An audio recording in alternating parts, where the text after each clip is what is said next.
समस्त दर्शकों को नमस्कार है। मित्रों, आज हम जिस स्थान पर मौजूद हैं, इस स्थान को मानेश्वर महादेव मंदिर के नाम से पुकारा जाता है। यह बहुत ही प्राचीन मंदिर है और कूर्म पर्वत के मंदिर श्रृंखलाओं में इस मंदिर का अपना बहुत ही विशेष वो पौराणिक महत्व है।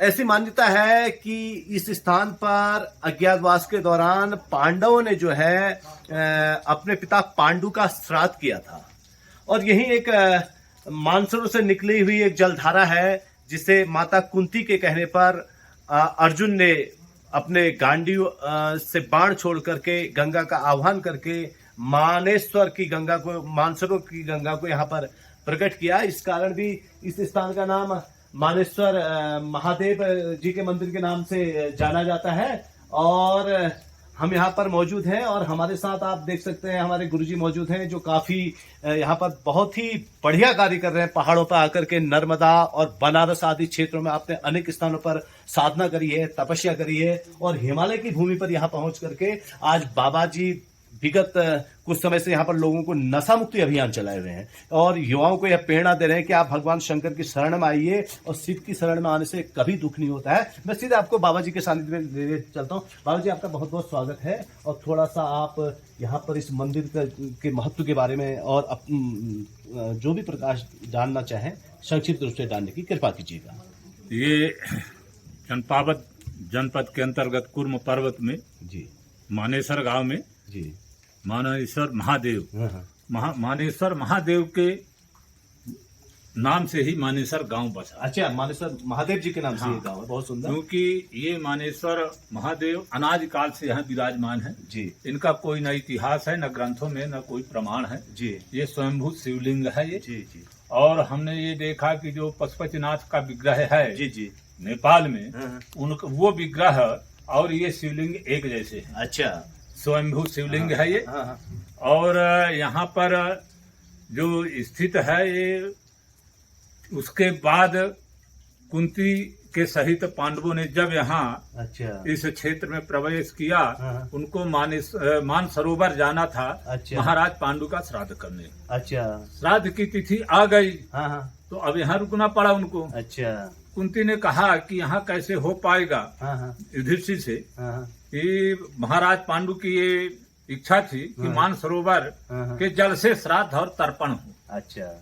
तो वो बोले हो जाएगा यहाँ। उन्होंने अर्जुन को कहा, अर्जुन शिव और मानसरोवर का आवाहन करो। अच्छा। और गांडीव उठाओ और यहाँ मानसरोवर का जल जो है लाओ, ले आओ। बहुत सुंदर। तो उन्होंने जल गांडीव उठाया और बाण चलाया तो वो एक गुप्त नाली है यहाँ जो खुलती नहीं है। अच्छा, उसकी विशेषता क्या है? जब आप, जैसा कि वो जो गुप्त जल सरोवर है उसमें का जल जब आप मानेश्वर महादेव जी को अर्पित करते हैं या वहाँ पर सफाई करते हैं, तो क्या उसके भी कोई नियम है? उसके नियम ये है कि जब हम उसका सफाई करते हैं उस कुंड की, जी जी, उसमें हमें 7 दिन अखंड व्रत रहना पड़ता है। अति उत्तम, है ना। एक आहारी हो करके और जो अपने यहाँ अभक्ष अच्छा भोज्य पदार्थ हैं उनका सेवन नहीं हो सके तो उसका ये है कि निर्जला रह के 1 सप्ताह हम उसके लिए साधना करें। निर्मलता, बहुत निर्मलता है। अच्छा, जैसे आपने आंतरिक आंतरिक निर्मलता और बाह्य निर्मलता दोनों हो। अच्छा। तब जा करके हम उस कुंड की साफ सफाई और व्यवस्था जल ग्रहण कर सकते। अच्छा, एक चीज और बताइएगा गुरुजी, जैसा आपने बताया कि इसका वर्णन किसी ग्रंथ में नहीं मिलता है, तो जैसे आप कुंती और पांडवों की कथा कहाँ मिलती है? नहीं, तो ये जो है शिवलिंग की बात कर रहा हूँ। अच्छा अच्छा अच्छा अच्छा अच्छा, मैं शिवलिंग की बात कर रहा हूँ। अच्छा, और ये मंदिर की। अच्छा, कि शिवलिंग कब का है। अच्छा, इसका प्रमाण नहीं। अच्छा। और ये जो कुंड है, जी जी, जिसको पर्वतीय इसमें पहाड़ में नौला कहते हैं, है ना। वो कुंड जो है इसका प्रमाण जो है स्कंद पुराण के मानस खंड में है। मानस खंड में मानसरोवर का महात्म्य आया है, लेकिन शिवलिंग आदि और अनादि ये स्वयंभू शिवलिंग है। अच्छा। अपने यहाँ जितने ज्योतिर्लिंग हैं, जी जी, 2 हैं, ज्योतिर्लिंग और उप ज्योतिर्लिंग। जो उप ज्योतिर्लिंग है या ज्योतिर्लिंग है, जो स्वयंभू शिवलिंग है, उनका कोई प्रमाण नहीं कि कब इनका प्रादुर्भाव हुआ, कब निकलेंगे, प्रकट हुआ। अच्छा। तो ये जो है ऐसी व्यवस्थाएं हैं, किंवदंतियां अलग अलग चलती रहती हैं, हाँ। लेकिन इनका कोई प्रमाण वास्तविकता में नहीं रहता कि कब के है ये शिवलिंग ये, अच्छा। और कब इनका जो है प्रकटीकरण हुआ। अच्छा गुरु जी, ये जो समाधि है, मैं अपने ये कैमरा समाधि- पर्सन से निवेदन करूंगा कि थोड़ा समाधि की ओर ये समाधि जो है जी, जी, जी। हमारे अखाड़े के श्री दशनाम नागा सन्यासी, अखाड़े दशनाम नागा सन्यासी श्री पंचायती अखाड़ा महानिर्वाणी के थानापति जी थे। जी जी। ये बाबा दया किशन पुरी जी, अच्छा अच्छा। उनकी समाधि है, उनकी मूर्ति है ये। अच्छा, समाधि और भी है गुरु जी यहाँ? समाधियां और है, उधर है 12-14 समाधियां, अच्छा, उधर भी है वो। थोड़ा वो कैमरा पर्सन से निवेदन करूंगा कि उधर वो सामने समाधियां दिखाई दे रही हैं। तो गुरु जी बहुत बहुत धन्यवाद, आप फोन रिसीव कीजिए, आपका फोन आ रहा, आपने बहुत अच्छी जानकारी दी, तो इसके लिए आपका बहुत बहुत धन्यवाद। आइए, ये समाधियां उधर है। जी जी जी। है वो अच्छा, समाधि। हाँ, अच्छा, ये नौले प्राचीन है गुरु जी? ये नाला प्राचीन है ये। अच्छा अच्छा अच्छा। ये जितना प्राचीन वो नाला है, उसके बाद का ये है, उसी का जल इसमें आता है। अच्छा अच्छा।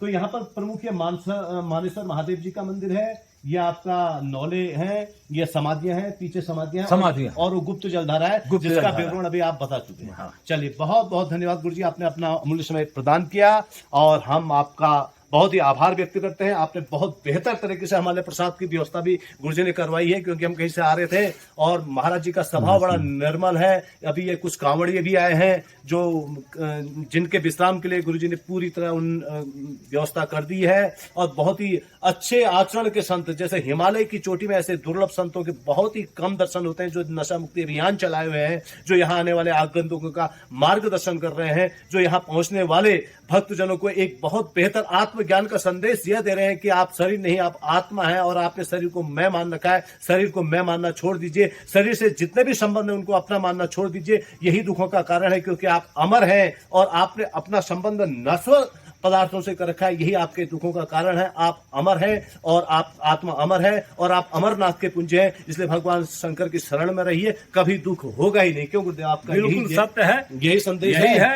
यही जीवन का सार है। हाँ। यही सनातन संस्कृति का सार है। यही और है। सभी सुखी रहें, सभी निरोग रहें। भगवान महादेव की असीम कृपा, माँ भगवती पार्वती की सबके ऊपर कृपा बनी रहे, यही हमारी कामना। अब बहुत सुंदर कामना है गुरु जी आपने। और आज हमने यहाँ पर पहुंच करके स्वर्गीय उमाशंकर पांडे जी की मधुर स्मृति में लिखी गई मां बंगलामुखी पुस्तक गुरु जी को भेंट की, और गुरु जी ने यह भी बताया कि यह स्थान पूर्वजों के निमित्त किसी भी कार्य से यहाँ पर पहुंचा जाता है तो वह परम विश्रांति को फल प्रदान करने वाला होता है। आज यहाँ पर हम स्वर्गीय पूर्व न्यायाधीश, जिन्होंने राम मंदिर के लिए बहुत अपने जीवन में अथाह संघर्ष किया, उनकी स्मृति में लिखी गई मां बंगलामुखी पुस्तक आपको भेंट की है। और आपको बताया कि मां बंगला के समस्त क्षेत्रों में आपका भ्रमण है, नलखेड़ा है, दतिया, उन क्षेत्रों में आपने साधना करी है, और मानेश्वर महादेव जी को के सानिध्य में आज यह पुस्तक अर्पित की गई है। तो गुरु जी का कहना यह है कि यह एक परम और दुर्लभ सौभाग्य का क्षण है। हम सभी स्वर्गीय उमाशंकर पांडे जी की आत्मा की शांति के लिए और उनको विनम्र याद करते हैं, और मानेश्वर महादेव जी उनको अपने चरणों में विश्रांति दे, यही हम सबकी कामना है। जय शंकर की। जय शंकर की। महादेव महादेव।